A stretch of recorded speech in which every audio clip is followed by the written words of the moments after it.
ఈరోజు క్రైస్తవుల మీద దాడి జరుగుతుంది, ఈరోజు క్రైస్తవులు చంపబడుతూ ఉన్నారు. ఎందుకు చంపబడుతున్నారు అంటే దానికి కారణం ఇదే వేశ్య. అనేక మంది హతసాక్షులు, అనేక మంది నీతిమంతులు కోల్పోబడుతున్నారు. ఆ వేశ్య అనేది వారినందరినీ కూడా హతమార్చి చంపించేసి వాళ్ళ యొక్క రక్తంతో మత్తురాలుగా ఉందంట.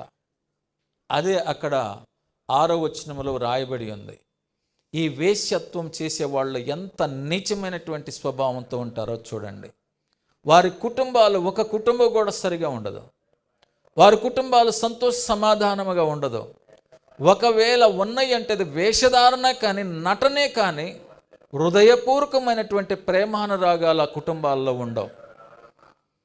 అలాంటి వేశ్యత్వానికి దీన్ని ఏమంటారంటే